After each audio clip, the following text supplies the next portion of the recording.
à Dieu. Alors le titre du message ce matin, ce que nous allons partager, c'est très simple. Choisis ce que tu sèmes.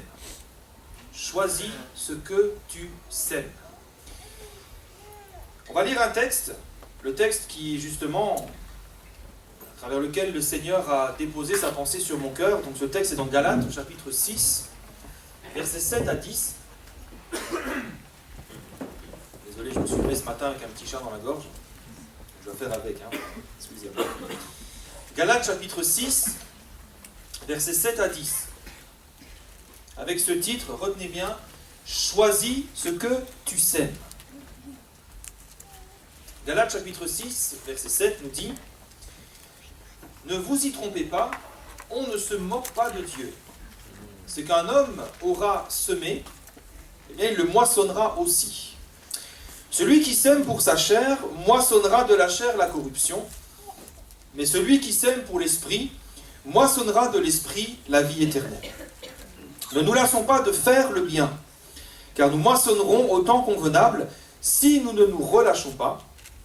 Ainsi donc, pendant que nous en avons l'occasion, pratiquons le bien envers tous, et ça c'est très important, on va y revenir après, pratiquons le bien envers tous, et surtout envers les frères dans la foi. Amen.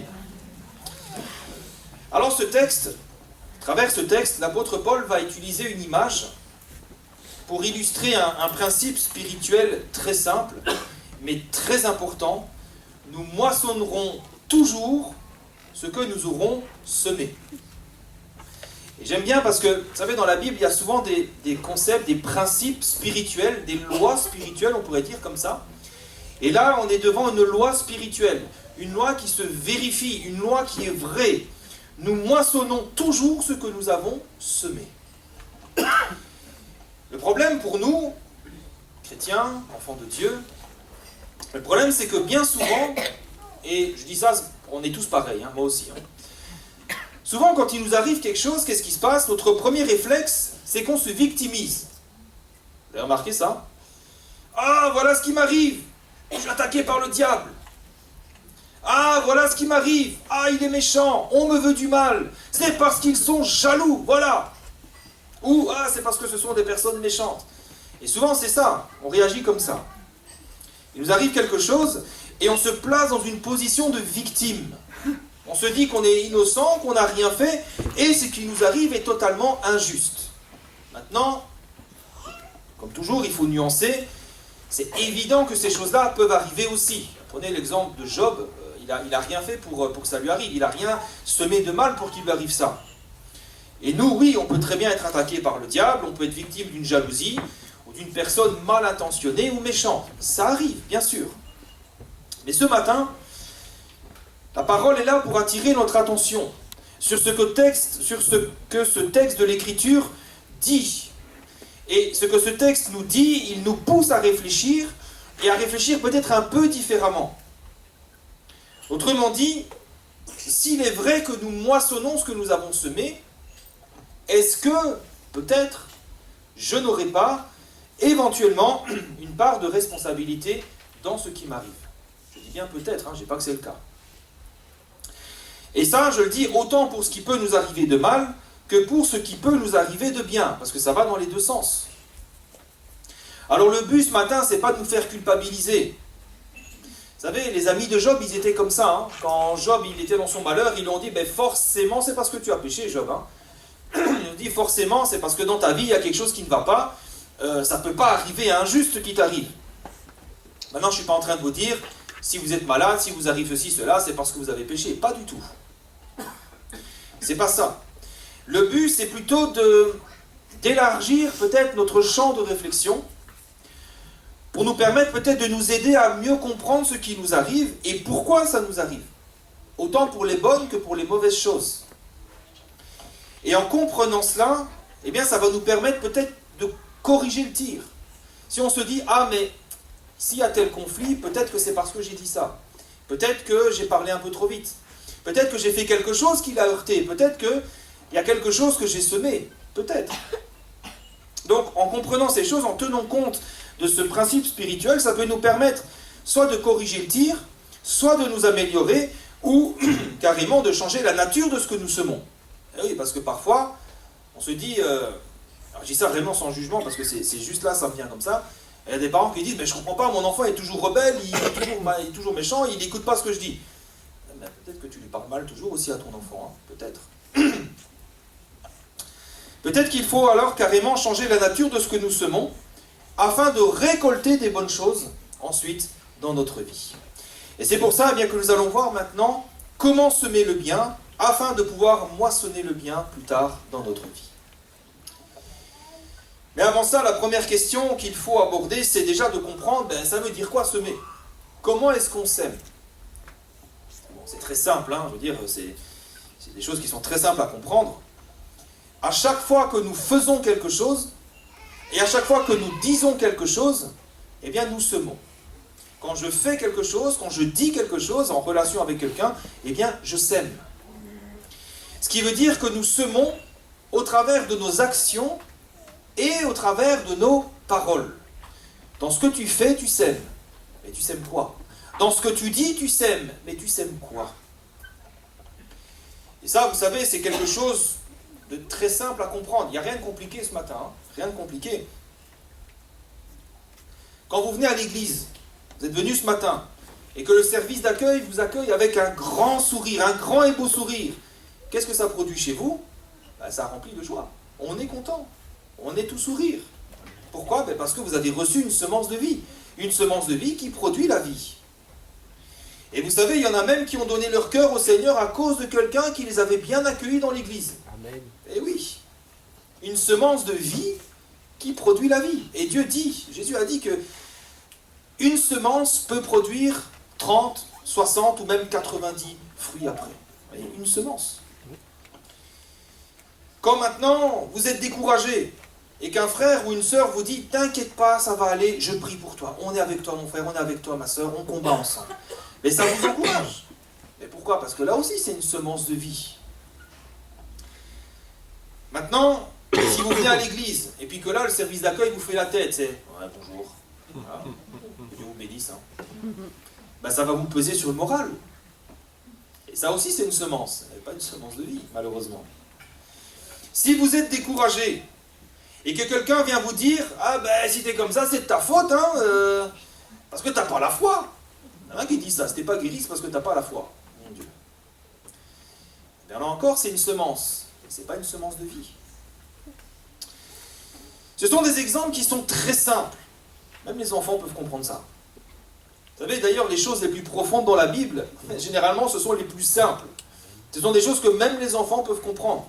On pense parfois que les choses les plus profondes, c'est les choses les plus compliquées, il faut être des experts pour connaître le grec, l'hébreu, pas du tout. Hein. Les choses les plus simples, regardez l'enseignement de Jésus. Jésus l'enseignait très simplement. Pourtant, c'était le plus grand des docteurs, le plus grand des enseignants, le plus grand des prophètes. Ce sont des exemples très simples, mais très profonds, qui nous permettent de comprendre ce principe spirituel. Si nous semons la vie, nous récolterons la vie. Et si nous semons la joie, nous récolterons la joie. Par contre, si nous semons la mort, nous récolterons aussi la mort. Si dans tes paroles, tu cherches à blesser, tu cherches à tuer, tu cherches à faire du mal, c'est ce que tu vas récolter aussi. C'est pour ça que le titre de ce message, c'est « Choisis ce que tu sèmes ». Choisis. C'est nous qui choisissons ce que nous semons autour de nous. Ça ne dépend pas des autres. Ça ne dépend pas des temps et des circonstances. C'est une responsabilité qui est à notre portée. C'est nous qui choisissons. Maintenant, c'est vrai, on est des êtres humains, et parfois, c'est vrai que on peut avoir l'impression qu'on n'a pas le choix. Ce sont les circonstances de la vie qui nous ont poussés à faire ceci ou faire cela. Et parfois, on l'entend, on dit « Oui, j'ai été méchant. C'est vrai, j'ai été méchant, mais c'est lui qui a commencé quand même. » On dit « Oui, j'ai été grossier. Oh, j'ai juré. Oui, j'ai juré. » C'est lui qui a commencé à m'insulter. On dit « Oui, je me suis emporté. C'est vrai, je me suis emporté, j'ai cassé des assiettes, j'ai tout cassé. Mais c'est lui qui a commencé à m'énerver. » Ouais, là. La vérité, frères et sœurs, et ce que je vous dis, c'est pas facile à dire et pas facile à entendre, parce qu'on est tous logés à la même enseigne, moi aussi. Hein. Pas parce que je suis debout sur l'estrade que je suis supérieur, hein. Pas du tout. La vérité, c'est que oui, nous avons toujours le choix de ce que nous semons. Toujours. Il n'y a personne qui va mettre une semence de mort dans notre main et le jeter à notre place pour dire « Ah, ben c'est pas moi ». Non. Et ça, c'est un principe qui lui aussi est profondément biblique. Dans Romains chapitre 12, verset 21, il est écrit clairement « Ne te laisse pas vaincre par le mal, mais surmonte le mal par le bien ». Ne te laisse pas dominer, ne te laisse pas vaincre par le mal. Peut-être que devant toi, il y en a qui sèment le mal dans ton cœur, dans ta vie, dans ta famille. Et la Bible nous dit, mais il ne faut pas se laisser vaincre par ça. Il ne faut pas en retour semer le mal, mais surmonter le mal par le bien. Si on sème le mal dans ta vie, toi continue de semer le bien. C'est ça que ça veut dire. Et oui, nous avons toujours le choix de ce que nous semons. C'est nous qui choisissons. C'est notre responsabilité. Et pas celle de celui qui est devant nous, ou celle qui est devant nous. Maintenant, c'est vrai que c'est beaucoup plus difficile. Lorsque la personne, ou les personnes, ou même une institution devant nous, est en train de semer des mauvaises choses en nous. C'est vrai que c'est plus difficile. Quand on nous calomnie, quand on nous insulte, quand on nous trahit, c'est le mal qui a été semé en nous. Et ce que la Bible nous dit, c'est que quand ça arrive, parce que ce sont des choses qui arrivent, eh bien, c'est de ne pas nous laisser vaincre, de ne pas nous laisser dominer, ne pas permettre à ce que cette semence de mal qui peut-être a été semée produise du fruit, de ne pas nous laisser vaincre par le mal, mais surmonter le mal. Comment ? Eh bien, en répondant par le bien. Autrement dit, comprenons bien que c'est nous qui choisissons ce que nous semons et que nous récolterons toujours en fonction de ce que nous avons semé. Et c'est pour ça que cette question est si importante ce matin. Choisis ce que tu sèmes, parce que c'est ce que tu récolteras ensuite. Alors maintenant, nous allons voir comment faire. Comment semer le bien. Premièrement, semer le bien, c'est tout simplement faire ce qui est bien. C'est facile, hein ? C'est faire ce qui est bien. C'est ce que nous avons lu dans notre texte d'introduction qui déclare que celui qui sème pour l'esprit moissonnera de l'esprit de la vie éternelle, et ensuite, ne nous lassons donc pas de faire le bien. Semer pour l'esprit, c'est ne pas se lasser de faire le bien, car nous moissonnerons au temps convenable. Et ainsi donc, pendant que nous en avons l'occasion, pratiquons le bien envers tous, et surtout envers les frères, en la foi. Donc, semer selon l'esprit, c'est faire et pratiquer le bien envers tous. Et ça, c'est excessivement important. Parce qu'un des grands pièges dans lesquels nous pouvons tomber très facilement, c'est quand, par exemple, on décide d'en découdre avec nos ennemis. C'est quand nous voulons nous venger de celui ou celle qui nous a fait du mal. Et on commence à cogiter, à se dire « Ah, je vais faire ça, je vais faire ça, je vais répondre ci, ça. » C'est quand nous décidons de punir celui ou celle qui nous a blessés en étant froid, distant ou indifférent avec cette personne. C'est une forme de punition. On dit, je ne te parle plus, je te dis même plus bonjour, tu passes, je vais. C'est ça, hein ? Et quand nous nous laissons emporter dans ces choses, et ça va vite, hein ? Si nous nous laissons aller, si nous nous laissons gagner par ces choses, eh bien, je suis désolé de vous le dire comme ça, mais c'est la vérité, nous ne récolterons jamais de bonnes choses. C'est pas possible. Quand, par exemple, on décide d'en découdre avec nos ennemis, ça ne finit jamais bien. Ça finit jamais en se disant, bon allez, on se serre la main, ça va, c'est oublié. Non.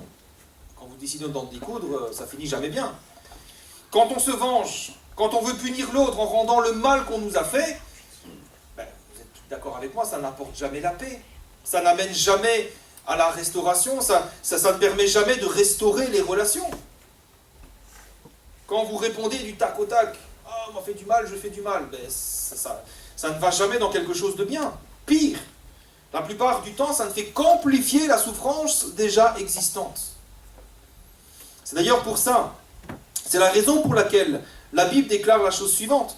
Si ton ennemi a faim, Proverbe, chapitre 25, verset 21, si ton ennemi a faim, donne-lui du pain à manger. S'il a soif, donne-lui de l'eau à boire. Pourquoi ? Parce que ce sont des charbons ardents que tu amasses sur sa tête, et l'Éternel te récompensera. L'Éternel te récompensera. Là encore, il y a ce principe spirituel qu'on retrouve partout dans la Bible. On récolte ce que l'on sème. Alors que nous dit ce texte ? Alors les charbons ardents dont il est question ici, il y a plusieurs avis sur la question. Bon, il est très probablement ici question du jugement divin. Pourquoi? Parce que quand vous prenez par exemple l'Épître aux Romains, chapitre 12, verset 19, l'apôtre Paul va reprendre ce texte des Proverbes et il va dire « Ne vous vengez pas vous-même, bien-aimés, mais laissez agir la colère, car il est écrit « À moi la vengeance, à moi la rétribution, dit le Seigneur. Mais si ton ennemi a faim, donne-lui à manger, s'il a soif, donne-lui à boire, car en agissant ainsi, tu amasseras des charbons ardents sur sa tête. » Donc on voit ici, il semblerait que l'apôtre Paul il fait un parallèle assez clair entre les charbons ardents et la colère de Dieu, la vengeance et la rétribution. En tout cas, ça nous montre une chose, c'est que Dieu ne laisse jamais le mal impuni. Jamais. Tôt ou tard, le Seigneur finit par redresser tous les torts qui auront été faits sur la terre. Tout le mal qu'on t'a fait, le Seigneur en redemandera justice. Parce que notre Dieu est un Dieu juste. Il est un Dieu de justice. Nombre chapitre 14, verset 18 déclare même que Dieu ne tient pas le coupable pour innocent. Voilà, il n'y a personne qui pourra venir devant Dieu, qui pourra se présenter un jour devant Dieu en ayant fait du mal sur la terre, en disant « ben j'ai rien fait ». Non, le Seigneur demandera des comptes pour ces choses. Mais ça, c'est l'affaire de Dieu. La vengeance, la rétribution, la justice, c'est l'affaire de Dieu, pas la nôtre. Nous, notre affaire, en tout cas, si nous voulons semer selon l'Esprit, pour récolter de l'Esprit la vie éternelle, notre part à nous, c'est de faire le bien en toute occasion, en toutes circonstances, et devant tous les hommes. Et concernant ceux qui nous ont fait du mal, on peut se dire comment faire. Eh bien, ce texte nous dit que puisque Dieu va s'occuper d'eux, puisque de toute façon, justice va être faite tôt ou tard, mais ça nous libère de tout sentiment, de toute envie de vengeance. Et il ne nous reste plus qu'à faire le bien, parce que nous savons que Dieu nous récompensera en retour. Dieu nous le rendra. Amen. En d'autres mots, quand nous faisons le bien à ceux qui nous veulent du mal, mais finalement on est doublement gagnant. On gagne deux fois. Non seulement nous allons récolter le bien que nous avons semé, mais ensuite Dieu va tirer vengeance de ces choses. Si, évidemment, ceux qui nous ont fait du mal ne se repentent pas. Et ça, vous voyez, c'est ce qui a permis à Jésus de tout supporter. Dans 1 Pierre chapitre 2, verset 23, il est écrit que Jésus, qui injuriait ne rendait point d'injure, maltraité ne faisait point de menaces. Comment ça se fait? Eh bien parce qu'il s'en remettait à celui qui juge justement. Comment se fait-il que Jésus a pu tout supporter? Eh bien c'est parce qu'il s'en remettait à celui qui juge justement toutes choses. Et puis en faisant le bien, qui sait si ton ennemi ne va pas être amené à la repentance? Vous savez, c'est choquant. Quand, par exemple, votre ennemi s'attend à ce que vous lui mettiez un coup de poing et qu'à la place, vous lui tendez la main pour l'aider. C'est choquant. Hein, on peut ne pas s'attendre à ça. Vous lui dites hey, « j'ai besoin de te parler, viens un instant ».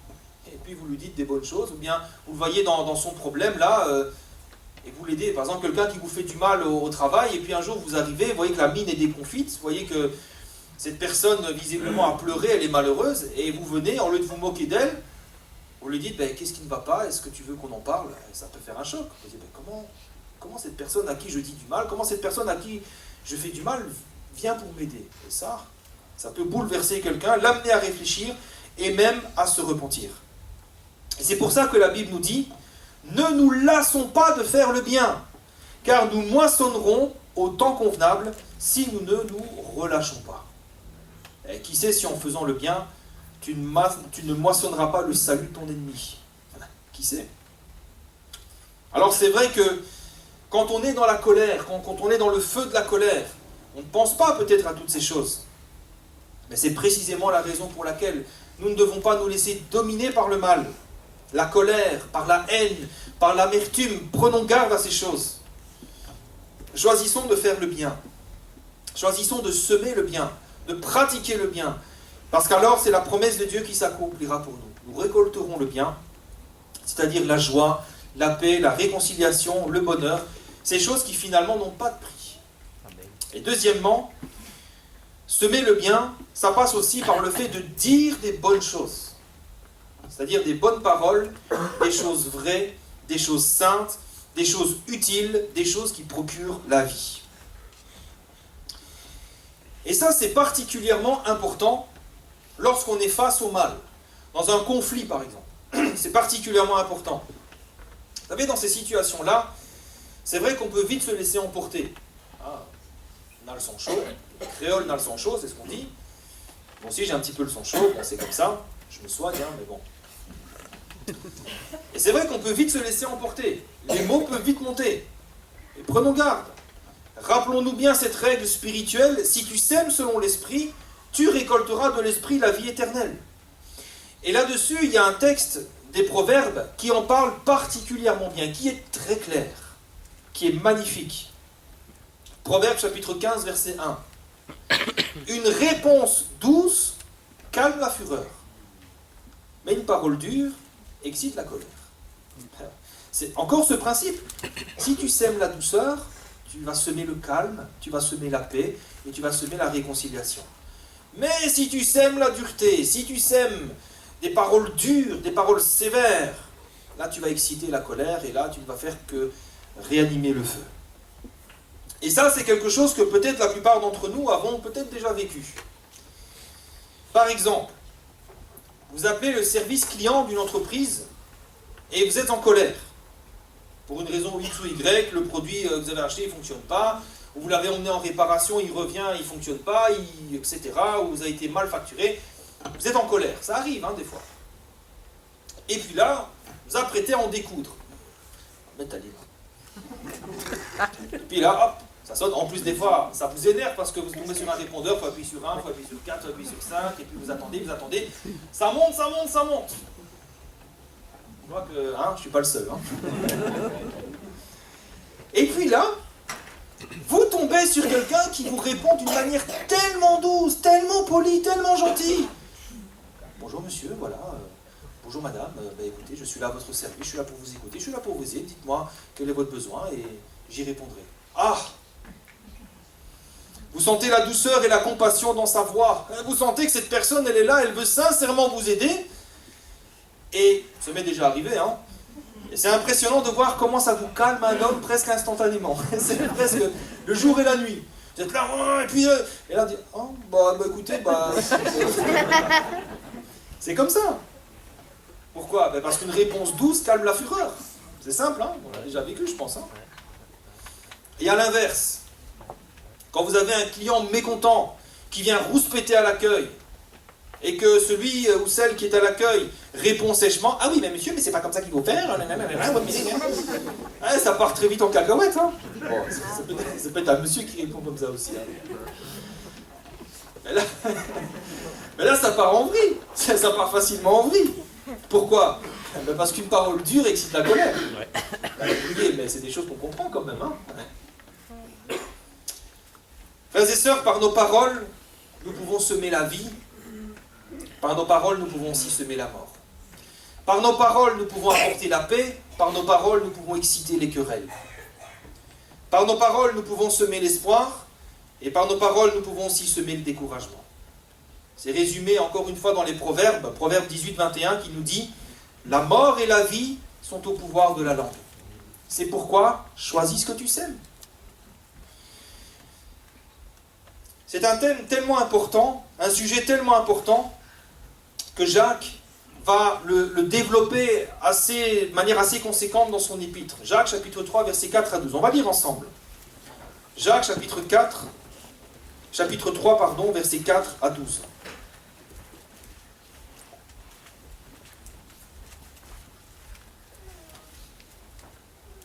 Jacques, chapitre 3, versets 4 à 12. Voilà ce qu'il va dire. Et regardez le contraste qu'il va faire dans les premiers versets, entre ce qui est grand et petit. Voici, même les navires qui sont si grands et que poussent des vents impétueux sont dirigés par un très petit gouvernail, au gré des pilotes. Une semence, tout petit. De même, la langue est un petit membre et elle se vante de grandes choses. Voyez comme un petit feu peut embraser une grande forêt. La langue aussi est un feu. C'est le monde de l'iniquité. La langue est placée parmi nos membres, souillant tout le corps, enflammant le cours de la vie, étant elle-même enflammée par la géhenne. Toutes les espèces de bêtes, d'oiseaux, de reptiles, d'animaux marins sont domptées et ont été domptées par l'homme. Mais la langue, aucun homme ne peut la dompter. C'est un mal qu'on ne peut réprimer. Elle est pleine d'un venin mortel. Écoutez bien maintenant. Par elle, nous bénissons le Seigneur notre Père, nous semons des bonnes choses, et par elle, nous maudissons les hommes faits à l'image de Dieu. Nous semons la mort. De la même bouche sortent la bénédiction et la malédiction. Il ne faut pas, mes frères et mes sœurs, qu'il n'en soit ainsi. La source, et on va en parler, puisque la source c'est le cœur, hein, fait-elle jaillir par la même ouverture l'eau douce et l'eau amère? Un figuier, mes frères, peut-il produire des olives, ou une vigne des figues?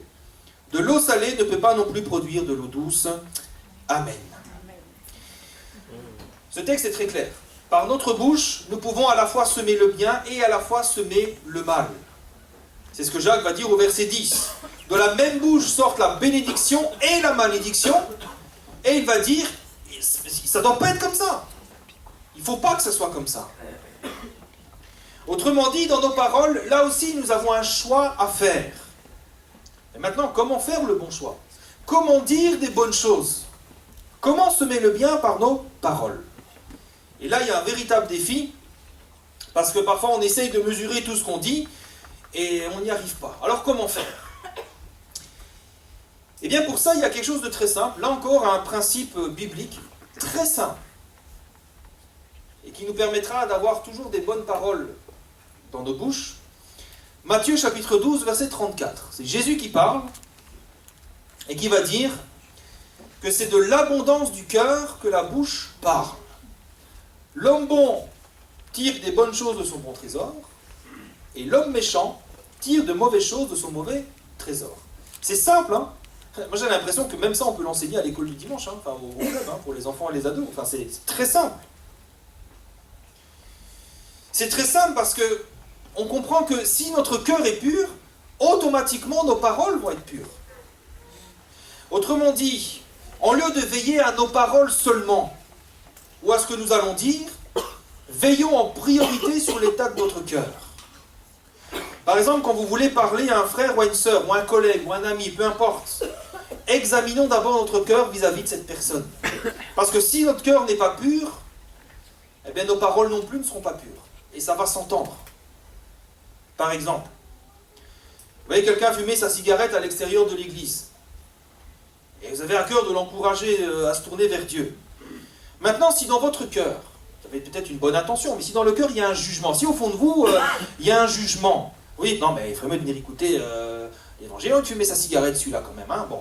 S'il y a ce jugement dans votre cœur, ben, vous pouvez être certain que dans ce que vous allez lui dire, ce jugement va se ressentir. Même si c'est drapé de bonnes intentions, même si vous avez mis un beau vernis avec des belles intentions, ça va s'entendre, ça va se savoir.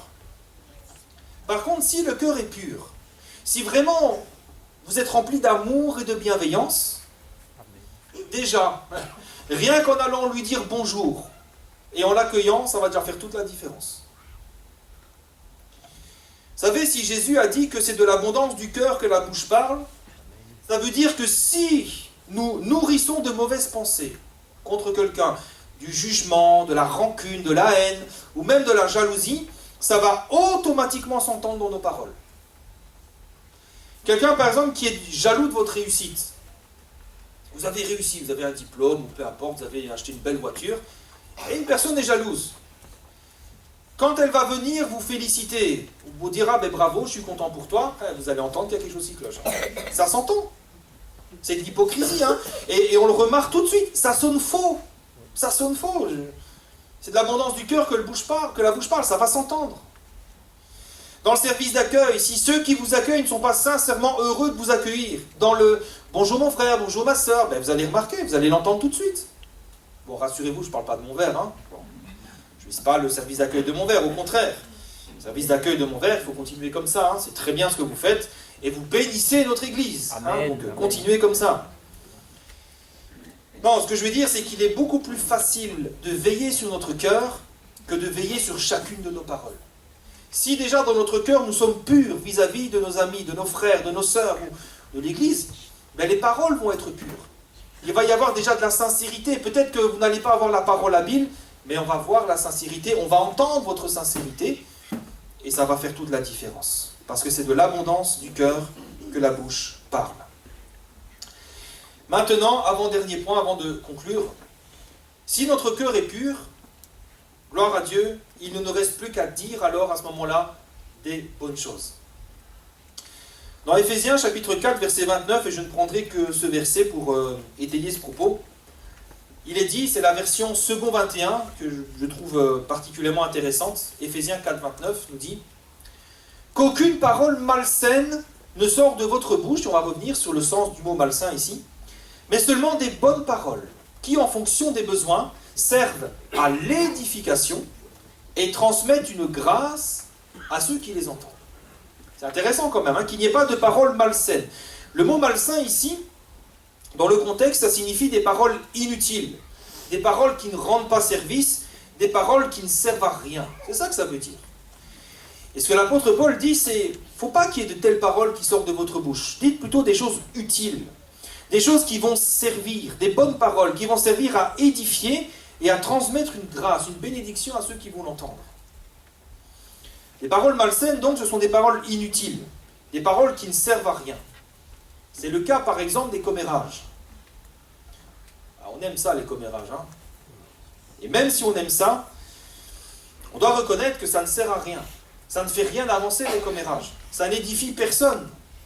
Et ça ne transmet aucune grâce à ceux qui les entendent. Et parfois, pire, quand vous colportez un commérage, parfois vous colportez des mensonges. Vous vous rendez complice du mensonge.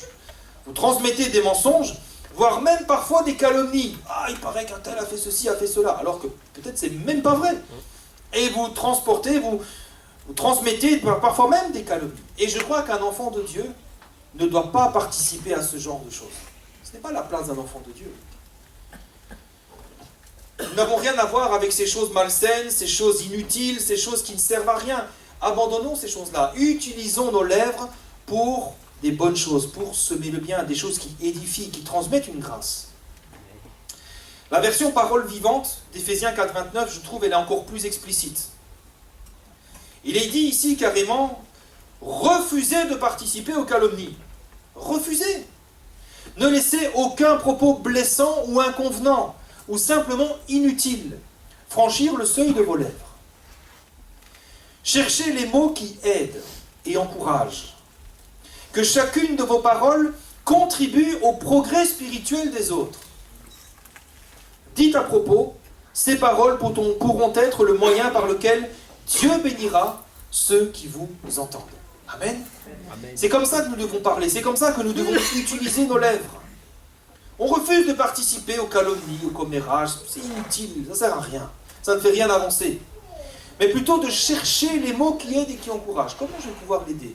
Ah, il me fait part d'un problème, ah, il me fait part d'une situation difficile dans sa vie, comment je vais pouvoir l'aider ? Comment je vais pouvoir l'encourager ?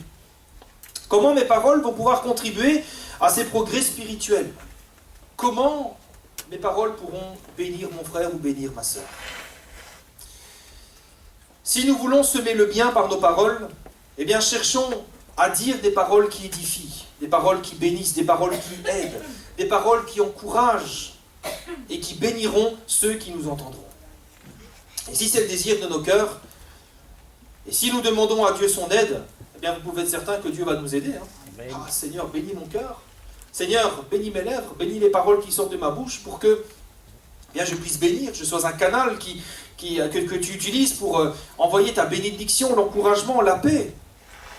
Et non seulement nous aurons la joie d'avoir béni, parce que quand vous avez aidé quelqu'un, que vous voyez que la personne va mieux, qu'elle s'édifie, ça fait du bien, on est heureux. Vous savez, quand Jésus, avec la femme samaritaine, quand il lui a parlé dans Jean chapitre 4, il a vu que cette femme était heureuse, elle était dans la honte, et là, elle était heureuse, il y a quelque chose de bien qui a été semé, il y a un fruit. Amen. Qu'est-ce que Jésus a dit ? Quand les disciples sont arrivés, ils ont dit, il faut manger maintenant Jésus, parce qu'il est tard, il est midi, il faut manger. Jésus a dit, j'ai pas faim, ma nourriture c'est de faire la volonté de mon Père. Amen. Jésus n'avait même pas faim, tellement il était heureux d'avoir béni cette femme. Et nous c'est pareil. Non seulement nous aurons la joie d'avoir béni, d'avoir contribué à aider et encourager quelqu'un, mais en plus nous allons moissonner de l'esprit la vie éternelle, la bénédiction et la grâce de Dieu. Alors en conclusion, ce matin, quoi qu'il nous arrive, ne tombons pas immédiatement dans la victimisation, mais prenons le temps d'examiner notre situation. Peut-être, je dis bien peut-être, c'est pas le cas, je dis pas ça pour vous culpabiliser, mais peut-être que ce qui nous arrive est le fruit de ce que nous avons semé un jour. Peut-être. Peut-être s'il y a un conflit, peut-être si quelqu'un n'est pas bon avec toi, peut-être si quelqu'un est en colère, peut-être si... Peut-être. Peut-être si tu es endetté, c'est qu'il y a quelque chose que tu as mal fait. Peut-être. Je ne dis pas que c'est le cas, mais en tout cas, n'écartons pas cette piste rapidement. C'est une réflexion que nous devons mener parce qu'elle est biblique. Et ensuite, choisissons de semer selon l'esprit. Il n'est jamais trop tard. Choisissons de semer selon l'esprit, c'est-à-dire en faisant le bien, en choisissant de faire le bien et en choisissant de dire des bonnes paroles. Veillons sur notre cœur, prononçons des bonnes paroles et alors nous aurons la joie de pouvoir récolter en retour la bénédiction de Dieu dans notre vie. Amen. On va prier.